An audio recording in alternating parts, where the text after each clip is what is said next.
আমার প্রিয় শিক্ষার্থীরা, তোমাদেরকে আজকের ক্লাসে স্বাগত জানাচ্ছি। আজকে আমি নির্ণায়কের উপরে দ্বিতীয় ক্লাসটা নিতে এসেছি। তোমরা গত ক্লাসে নির্ণায়ক ক্লাসটা নিশ্চয়ই করেছো। সেখানে আমি কি পড়িয়েছি আবার একটু রিভিউ করছি। সেটা হচ্ছে তোমরা নির্ণায়ক সম্পর্কে ধারণা পেয়েছো, নির্ণায়ক কী সেটা। তারপরে আমরা নির্ণায়কের অনুরাশি ও সহগুণক কী সেটা বের করার চেষ্টা করেছি। তারপরে নির্ণায়কের সরাসরি আমরা নির্ণায়ক কীভাবে করি বিস্তার করে করে সেটা জানলাম। তারপর নির্ণায়কের ভালোভাবে নির্ণায়ক আয়ত্ত করতে হলে আমি বলেছিলাম নির্ণায়কের ধর্মগুলো বা প্রপার্টিসগুলো আমাদের অবশ্যই জানা থাকতে হবে। তাহলে তোমরা নিশ্চয়ই সেগুলো ভালোভাবে পড়েছো। তাহলে আজকে যদি সেটা পড়ে থাকো তাহলে ক্লাসগুলো করতে তোমাদের ভালো লাগবে। আজকে আমি সরাসরি নির্ণায়কের ম্যাথ করাবো। আরেকটু প্রথমে আবার একটু ধারণা দিচ্ছি। যেমন ধরো সরাসরি নির্ণায়ক বলতে যেটা বোঝাচ্ছিলাম সেটা হচ্ছে, আমি যদি তোমাকে বলি যে 5, 3 বা -3, 1, 2, 3, 4, -1, 4, -5, এটা তুমি নির্ণায়ক করো। এটাকে তোমাকে নির্ণায়ক করতে দিলাম। তো এক্ষেত্রে এভাবে যখন দিবে তখন তোমার অত নির্ণায়কের ধর্ম ব্যবহার করে করার প্রয়োজন পড়বে না। তুমি কিভাবে করো, সরাসরি যেভাবে করি আমি একটু দেখাচ্ছি। প্রথমে কি করি আমরা, 5 যেহেতু প্রথমে আছে, 5কে নিয়ে স্টার্ট করব। তাহলে 5 রিলেটেড রো এবং কলাম বাদ দিব, বাকি 4টা ভুক্তির আমরা নির্ণায়ক করব। ঠিক আছে, যেমন 3 × -5 -15। আবার এই দিক থেকে যখন হিসাব করব একটা মাইনাস আসবে, 4 × 4 16 আসলো। তারপর বলেছিলাম মাঝখানেরটা যখন আমরা করব সেক্ষেত্রে আমরা একটা মাইনাস দিয়ে নিব আগে থেকেই। তারপরে -3 থাকলো, সেই -3 রিলেটেড রো এবং কলাম যদি বাদ দিয়ে দিই, রো কলাম বাদ দিয়ে দিলে 4টা ভুক্তি থাকলো, তাদের নির্ণায়কটা বের করব। 2 এর সাথে -5 -10 হবে। আবার একটা ফর্মুলার মাইনাস থাকে, এদিকে -1 এর সাথে 4 করলে গুণ করলে -4 পাবো, তাহলে সেটা +4 হয়ে গেল। তারপর 1কে নিয়ে করব। তাহলে 1 রিলেটেড রো কলাম বাদ দিলে বাকি 2, 3, -1, 4 থাকলো। 2 × 4 মানে হচ্ছে 8। আর এখান থেকে -1 একটা মাইনাস থাকবে, -1 এর সাথে 3 গুণ করলে -3 হবে, এটা +3 হয়ে যাবে, তাহলে আমরা এখান থেকে কি পাচ্ছি? আমরা পাচ্ছি 5 × -31। তারপর এখানে দেখো +3 হবে, -6 থাকলো, আর এখান থেকে আমরা 11 পাচ্ছি। তাহলে কি পেলাম শেষ পর্যন্ত? -155 -18 +11, এবং এখান থেকে তুমি দেখতে পাচ্ছ যে -173 +11 is equal to -162। ঠিক আছে, তাহলে এভাবে আমরা একটা নির্ণায়ক করতে পারি। কিন্তু আমাদের যদি এভাবে সরাসরি বিস্তার করতে গিয়ে যদি ঝামেলা মনে হয়, অনেক জটিল ক্যালকুলেশন চলে আসে, সেক্ষেত্রে আমরা নির্ণায়কের ধর্মগুলোকে ব্যবহার করব। তো এখন ওই ধরনের ম্যাথে চলে যাচ্ছি, একটু খেয়াল করেন। যদি কেউ বলে থাকো যে স্যার এভাবে করছেন কেন, আপনি সরাসরি কি করতে পারবো না? হ্যাঁ, অবশ্যই তুমি করতে পারবে। তবে তুমি দেখবে যখন তুমি রো কলামের কাজগুলো করে যখন ম্যাথ করবে তখন তোমার জন্য ম্যাথটা একটু ইজি হয়ে যাবে, ক্যালকুলেশনগুলো অনেক সহজ হয়ে যাবে। যেমন ধরো তোমাকে যদি আমি বলি এটা নির্ণায়ক করো,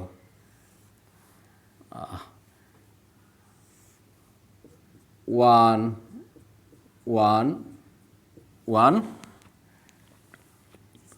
ABC, A³ B³ C³, এটা তুমি নির্ণায়কের মান কত হবে সেটা বের করো। তাহলে দেখো সরাসরি 1কে ধরে 1 রো 1 এর কলাম বাদ দিয়ে আমরা কিন্তু সেটার নির্ণায়ক বের করতে পারতাম বা করতে পারবো। কিন্তু যদি আমরা একটু রো কলামের কাজগুলো করে সহজ করে নিতে পারি, দেখবে ম্যাথগুলো করতে তোমার ভালো লাগবে এবং আরও ইজি মনে হবে। এবং সেক্ষেত্রে যত বেশি তুমি জিরো আনবে, যোগ বিয়োগ করে যদি জিরো আনো, তখন আরেকটু ক্যালকুলেশনটা সহজ হবে। যেমন এখানে দেখো ফার্স্ট রোতে কি আছে, 1 1 1, তিনটা 1 আছে না? তো আমি আগে কি করব সেটা একটু পাশে লিখে রাখবো, তারপর আমি কাজটা করব। সেটা কি, যদি আমি এটা করি, দেখো তো C1 প্রাইম সমান C1 প্রাইম বা C1 ড্যাশ সমান, মানে C1 ড্যাশ মানে কি, C1 যে কলামটা, ফার্স্ট কলামটা, সেই কলামটাকে আমি পরিবর্তন করছি, আমি সেটাকে চেঞ্জ করছি, তখন সেক্ষেত্রে আমরা C1 ড্যাশ বা C1 প্রাইম বলতে পারি। সেটা সমান C1 মাইনাস C2 করব, মানে 1 নম্বর কলাম থেকে 2 নম্বর কলাম বিয়োগ দিয়ে যেটা হবে সেটাকে আমি ফার্স্ট কলামে বসাবো। এই কাজগুলো নির্ণায়কের ক্ষেত্রে করা যায়, তাতে কোনো নির্ণায়কের মানের সমস্যা হয় না বা পরিবর্তন হয় না। তাহলে দেখো কি করতে যাচ্ছি, একটু লিখি। C1 প্রাইম মানে C1 কলামটাকে চেঞ্জ করতেছি, C1 মাইনাস C2, তাহলে 1 থেকে 1 গেলে 0, a মাইনাস b, এটা থাকলো a cube minus b cube. তাহলে আমি একটু বলেছিলাম যে যত তুমি জিরো আনবা তত তোমার জন্য নির্ণয় করাটা, ক্যালকুলেশন করাটা একটু সহজ হবে। দেখো তো আমি আরও একটা কাজ করতে পারি, যেমন যদি এটা করি যে C2 dash is equal to C2 minus C3, second row থেকে থার্ড রো, সেকেন্ড কলাম থেকে থার্ড কলাম কি করব, বিয়োগ দিব। তাহলে এটা 0, b minus c b cube minus c cube, তারপর যে থার্ড কলাম যেভাবে আছে সেটা আমি লিখে রাখবো 1 সি সি কিউব। তাতে কি সুবিধাটা হইল, দেখো এখন যেহেতু জিরো নিয়ে যে বিস্তার করে যেটা নির্ণয় করতা, সেটা নিশ্চয় করার প্রয়োজন হবে না, কারণ 0 ইন্টু সামথিং থাকলে সেটা তো জিরোই হয়ে যাবে, ঠিক না? তাহলে A0 নিয়েও কাজ করতে হচ্ছে না, আমার A0 নিয়েও কাজ করতে হবে না, আমার শুধু 1 নিয়ে কাজ করতে হবে। এবং সেই 1 নিয়ে যখন আমরা বিস্তার করতাম, তখন সেই 1 রিলেটেড, এই যে সামনে একটা 1 রাখলাম বোঝার সুবিধার্থে, সেই 1 রিলেটেড রো এবং কলাম বাদ দিয়ে দিলেই চলবে। সেই 1 রিলেটেড রো এবং কলাম তুমি যদি বাদ দিয়ে বাকি চারটা নির্ণয় করো তাহলেই চলবে।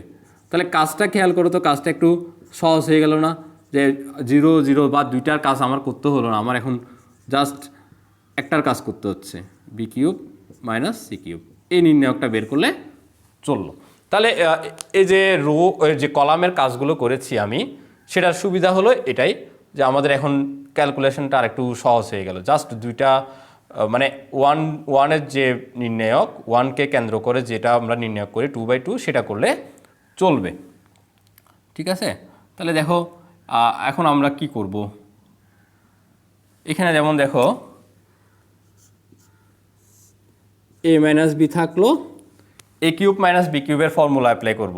তোমরা জানো a cube minus b cube মানে a minus b into a square plus A B plus B square, ঠিক আছে? আবার এখানে বি মাইনাস সি থাকলো, b minus c, b cube minus c কিউবের ফর্মুলা অ্যাপ্লাই করব, b minus c b cube plus b c plus B square plus BC plus C square. এখন আমরা কি জানি, আমরা জানি আমাদের একটা রোতে যদি, একটা কলাম বা একটা রোতে যদি সবগুলোতে একটা একই রকম টার্মস থাকে, সেটা আমরা কমন নিতে পারি। দেখো তো তুমি ফার্স্ট কলামে a মাইনাস বি এখানেও আছে, এখানেও a মাইনাস বি আছে, তাহলে একটা a মাইনাস বি বাইরে নিয়ে আসলাম। সেকেন্ড কলামে দেখো বি মাইনাস সি আছে, তাহলে বি মাইনাস সি বাইরে নিয়ে আসলাম।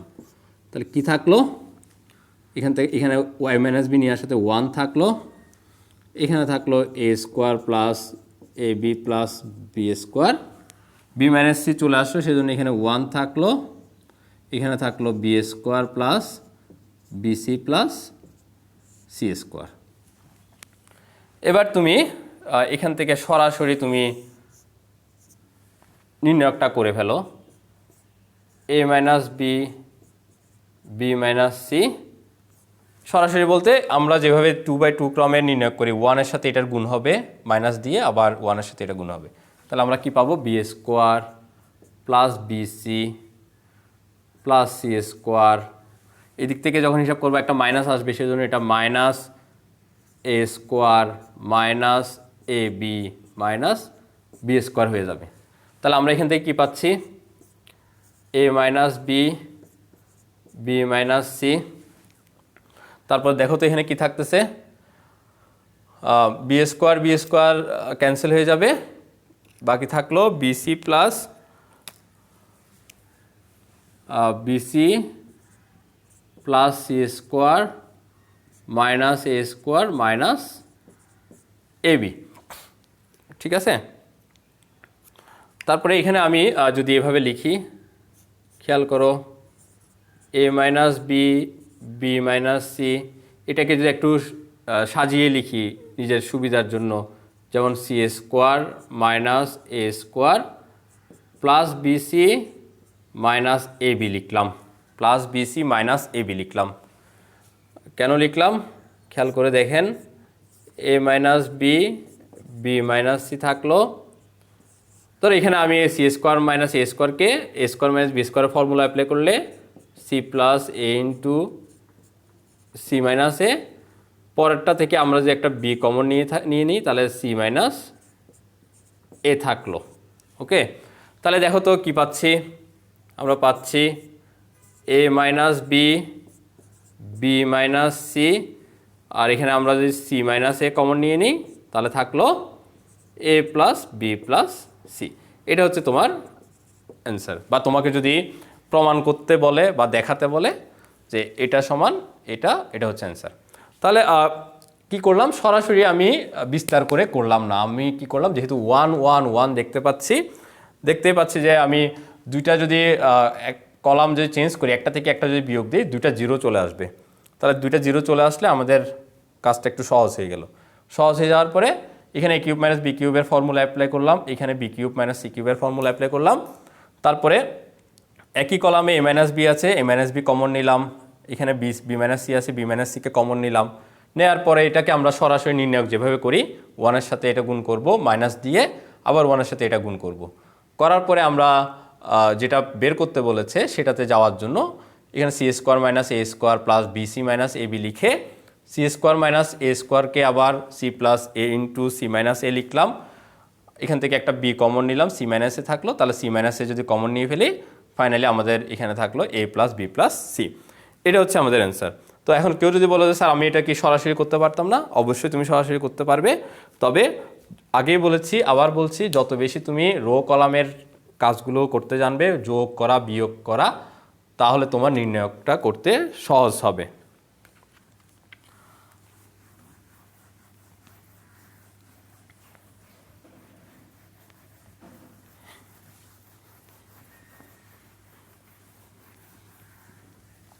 তারপর দেখো আরেকটা ম্যাথ, এটা পরীক্ষায় আসে, প্রমাণ করতে হবে, প্রমাণ করতে হবে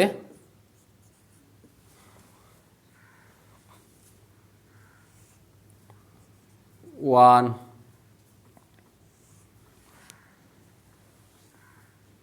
ওয়ান ওয়ান ওয়ান, ফার্স্ট রোতে 3টে 1, তারপরে হচ্ছে 1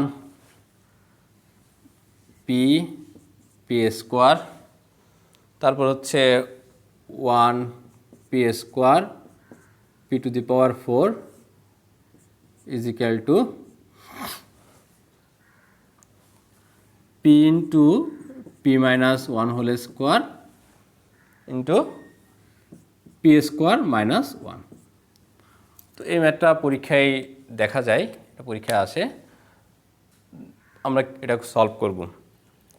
তাহলে প্রথমে বাম পক্ষ দিয়ে তুমি স্টার্ট করো। বাম পক্ষ সমান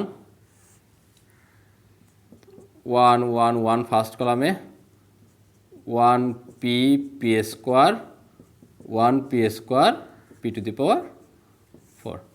তাহলে আগেই বলেছি আমরা রো কলামের কাজ করলে সুবিধা হবে, এবং তুমি দেখতে পাচ্ছ যে জিরো বানানোটা এখানে আরও সহজ, কারণ তিনটে ওয়ানেই আছে। তাহলে আগের মতো যদি এই কাজটা করে নিই, যে C2 প্রাইম সমান C2 প্রাইম করছি, দেখো C2 প্রাইম সমান C2 minus C1, C2 minus C1, C3 prime সমান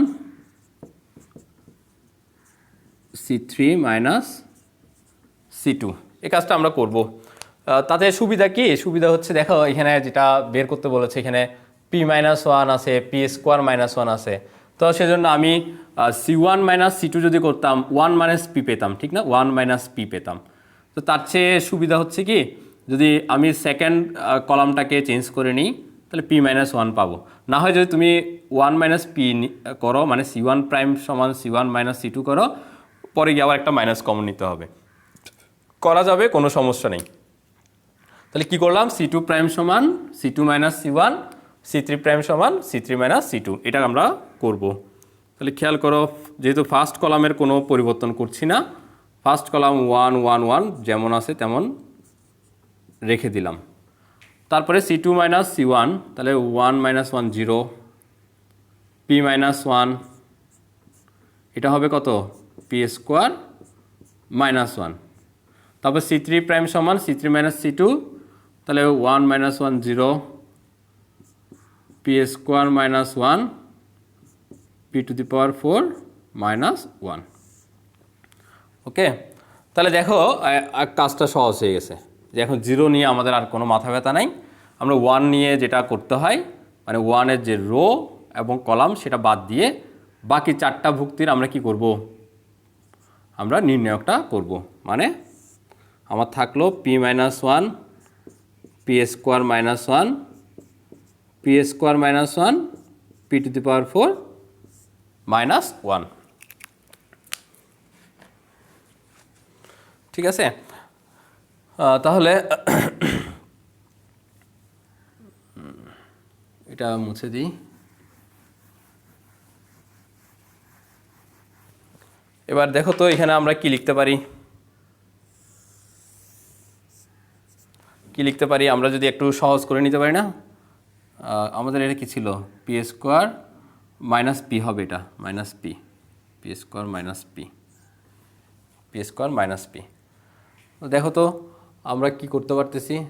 আমরা এখানে ফার্স্ট কলামটায় P-1, P² -1 রেখে দিলাম। এখান থেকে একটা আমরা কি নিতে পারি? আমরা C3 প্রাইম সমান C3 মাইনাস C2, তাহলে P⁴ মাইনাস P² হবে। এটা একটু ঠিক করে নিও। তাহলে P⁴ মাইনাস P², এখানে প্রথমটা থেকে একটা P কমন নিলে P-1 থাকলো, এখান থেকে একটা P² কমন নিলে তাহলে থাকলো কি? P² -1, P² -1। ঠিক আছে? তাহলে এবার দেখো তো আরও কি করতে পারতেছি আমরা। যেমন ধরো ফার্স্ট, আচ্ছা আরেকটু ভেঙে করি, কারণ P-1, P² -1কে কি লিখতে পারি? P+1 ইন্টু P-1, এখানে থাকলো P ইন্টু P-1, P² -1কে সেটাকে তো আমরা A² - B² ফর্মুলা ফেললে P+1 ইন্টু P-1। ঠিক আছে? তাহলে এবার দেখো আমাদের কমন নেওয়ার ব্যাপারটা আসতেছে, খেয়াল করো। যদি আমি এভাবে হিসাব করি যে আমাদের ফার্স্ট কলামটাতে দেখো P-1 P-1 আছে না? P-1 P-1 একটা কলামে P-1 আছে, তাহলে একটা P-1 বাইরে নিয়ে আসলাম। আবার সেকেন্ড কলামটাতেও দেখো P-1 আছে, P-1 আছে, আর একটা P-1 আমি তোমাদের বোঝার জন্য ভেঙে লিখছি। আবার সেটা আরেকটা কমন নিলাম। তারপর কি কমন যাচ্ছে দেখো তো, সেকেন্ড রোতে P+1 আছে দুইটাতে, আরেকটা P+1 কমন নিয়ে ফেললাম। তারপর দেখো তো আরও একটা জিনিস কমন যাচ্ছে, সেকেন্ড কলামটাতে এখানে একটা P আছে, এখানে একটা P² আছে না? তাহলে আরেকটা P কমন নিতে পারি, এগুলো নেওয়া শেষ করলে আমাদের কি দাঁড়ালো? আমাদের দাঁড়ালো P-1 যেহেতু নিয়ে ফেললাম 1 দাঁড়ালো, এখানে Pও চলে গেল, P-1ও চলে গেল, তাহলে এখানে 1 থাকলো, এখান থেকেও দুইটাই চলে আসলো, এখানেও 1 থাকলো, এখানে একটা পি থেকে গেল এই। তাহলে আমরা কি পাচ্ছি? আমরা পাচ্ছি এখান থেকে পি মাইনাস ওয়ান দুইটা আছে, তাহলে p minus one whole square, এটা পি প্লাস ওয়ান থাকলো। এবার এটাকে আমি যদি নির্ণয় করে নিই, ওয়ানের সাথে পি গুণ করলে পি, এদিক থেকে একটা মাইনাস ওয়ান চলে আসলো। তাহলে আমরা কি পাচ্ছি? আমরা পাচ্ছি p into p minus one whole square.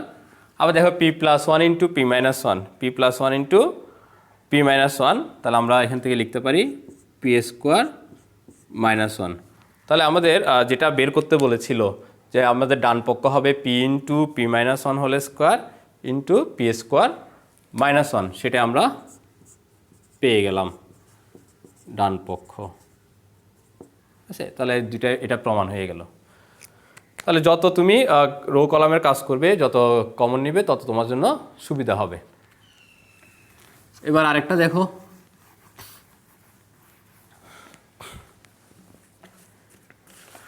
যেমন দেখো যদি তোমাকে বলে প্রমাণ করতে হবে, প্রমাণ করতে হবে, প্রমাণ করতে হবে 1 প্লাস x1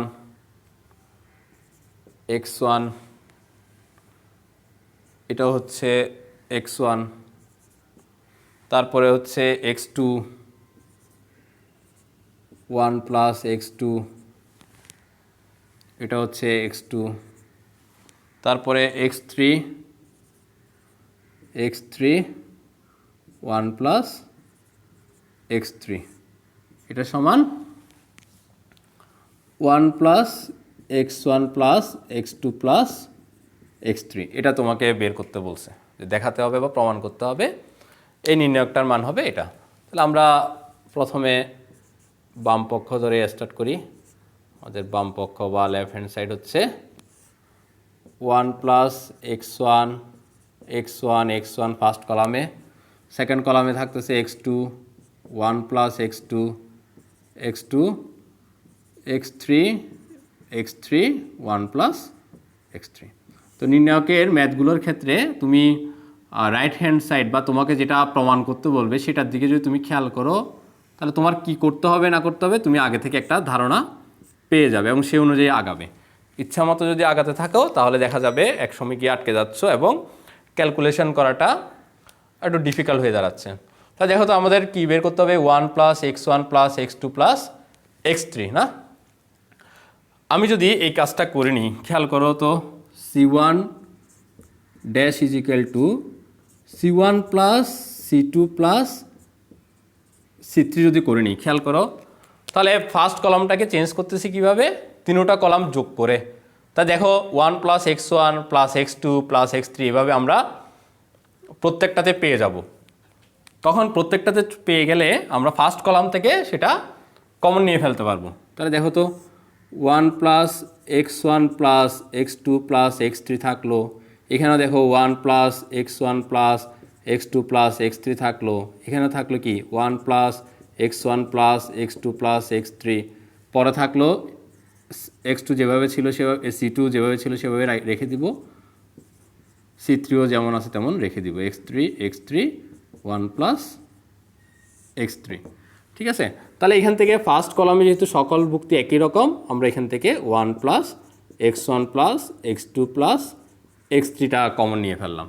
তাহলে দেখো তো কি থাকতেছে যে 1 1 1, সেকেন্ড কলামে থাকলো x2 1 প্লাস x2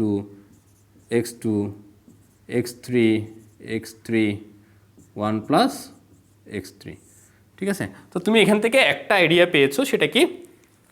সেটা হচ্ছে যে আমাদের যেটা বের করতে হবে সেটা তো আমরা পেয়ে গেলাম, নিশ্চয়ই পাশের যে নির্ণায়কটা সেটার মান কত আসবে? 1 আসবে না? তো এখানে আমরা কাজ করব, কীভাবে করব? আমরা এখানে জিরো বানানোর চেষ্টা করব, যত জিরো আসবে তত আমাদের জন্য সুবিধা হবে। যেমন দেখো আমি এখানে বাইরে রাখলাম 1 plus x1 plus x2 plus x3, আর এখানে যে কাজটা করব সেটা হচ্ছে কি দেখো 1 1 1 আছে না, প্রত্যেকটা রোতে আছে, আমি রোগুলোকে চেঞ্জ করে দিব, তাহলে 0 চলে আসবে। দেখো যেমন আমি যদি এটা লিখি r1 dash is equal to r1 minus r2, r2 dash is equal to r2 minus r3, এটা আমি নিজের মতো লিখে নিতে পারি। আমার এখন যে টার্গেটটা সেটা ছিল হচ্ছে 0 আনার চেষ্টা করা, পরে কি হবে না হবে সেটা পরে দেখা যাবে, এটা আমরা প্রথমে বুঝবো না। তাহলে দেখো তো r1 রোটাকে চেঞ্জ করলাম, r1 থেকে r2 বিয়োগ দিব, তাহলে এটা 0 আসবে। x2 থেকে 1 প্লাস x2 বিয়োগ গেলে -1 আসবে, x3 থেকে x3 বিয়োগ দিলে 0 চলে আসবে। সেম দেখো এবার 1 থেকে 1 গেলে 0, 1 প্লাস x2 থেকে x2 বিয়োগ দিলে একটা 1 আসবে, x3 থেকে এটা বিয়োগ দিলে -1 চলে আসবে। তারপর থার্ড রো তো চেঞ্জ করি নাই, যেভাবে আছে ওইভাবে লিখে দিলাম 1x2 1 প্লাস x3। তাহলে তুমি এখান থেকে দেখো তো এবার কি করতে পারি, খেয়াল করো যে 1 plus x1 plus x2 plus x3 থাকলো, আর আমার দুইটা 0 না, ফার্স্ট কলামে দুইটা 0 একটা 1 আছে না, এভাবেও আমরা কিন্তু বিস্তার করতে পারি। মানে আমি এখন দেখতে পাচ্ছি দুইটা 0 আছে, এখানে 1 আছে না, তাহলে 1 রিলেটেড রো এবং কলাম বাদ দিয়ে 1 রিলেটেড এজ এ রো এবং এই কলাম এগুলো বাদ দিয়ে বাকি 4টা লিখলেও আমাদের চলবে। তাহলে -1 0 1 -1 এই নির্ণয়টা করলে চলবে। তাহলে দুইটা 0 পেয়েছি বিদায়, নিচে যেটা 1 ছিল সেই 1 রিলেটেড আমাদের নির্ণয়কটা বের করলে হবে, সেটা রো এবং কলাম বাদ দিয়ে বাকি 4টার নির্ণয়ক আমরা করব। তাহলে দেখা যাচ্ছে দেখো 1 plus x1 plus x2 plus x3, এখানে -1 এর সাথে -1 গুণ করলে +1 হয়ে গেল, আর এটা 1 এর সাথে 0 গুণ করলে 0 হয়ে গেল। তাহলে আলটিমেটলি আমরা পাচ্ছি 1 plus x1 plus x2 plus x3, যেটাই আমাদের ডান পক্ষ। ঠিক আছে, তাহলে নির্ণায়ক তো বিভিন্ন রকমের ম্যাথ থাকবে, তোমার কাজ হচ্ছে তুমি যদি স্টার্টিংটা মনে রাখতে পারো, বা তুমি যদি প্রশ্নটা ভালোভাবে বুঝতে পারো যে কি করবা, স্টার্টিং কি করবা, কোন রোয়ের সাথে বা কোন কলামের সাথে কাজ করবে, সেটার জন্য তোমাকে হয়তোবা যেটা প্রমাণ করতে দিবে, যেটা ডান পক্ষে থাকবে সেটা তোমাকে হেল্প করবে, সেটা দেখে তুমি রো কলামের কাজগুলো করবে। তো রো কলামের কাজগুলো করে কাজ করলে একটু সহজ হবে, আর যদি তুমি সরাসরি বিস্তার করে করো তখন হয়তোবা তোমার জন্য ডিফিকাল্ট হয়ে দাঁড়াবে, হয়তো এমন একটা লাইন চলে আসবে যেখান থেকে সিম্পলিফাই করাটা, অ্যান্সারে পৌঁছানোটা একটু জটিল হবে। সেজন্য যদি নির্ণায়কের ধর্মগুলো জানা থাকে, রো কলাম বাদ দেওয়া, কিছু বিষয় কমন নেওয়ার পরে যোগ বিয়োগ করে 0 বানানোর চেষ্টা করা, 0 যদি আসে, যেমন দেখো এখানে 0 দুইটা নিয়ে আসলাম বিদায়, খুব সহজ হয়ে গেছে বিষয়টা। এভাবে করো, দেখা যাবে যে তুমি ম্যাথগুলো ভালোভাবে সলভ করতে পারবে। তো আজকের ক্লাসে আমি যে কয়টা ম্যাথ করিয়েছি আশা করি বুঝতে পেরেছো। তো নির্ণায়ক সম্পর্কে ধারণা পেয়েছো, নির্ণায়কের আর কিছু ম্যাথ তোমরা নিজেরা করার চেষ্টা করবে। আজকে এখানে থাক, সবাই ভালো থাকবে, সুস্থ থাকবে। Thank you.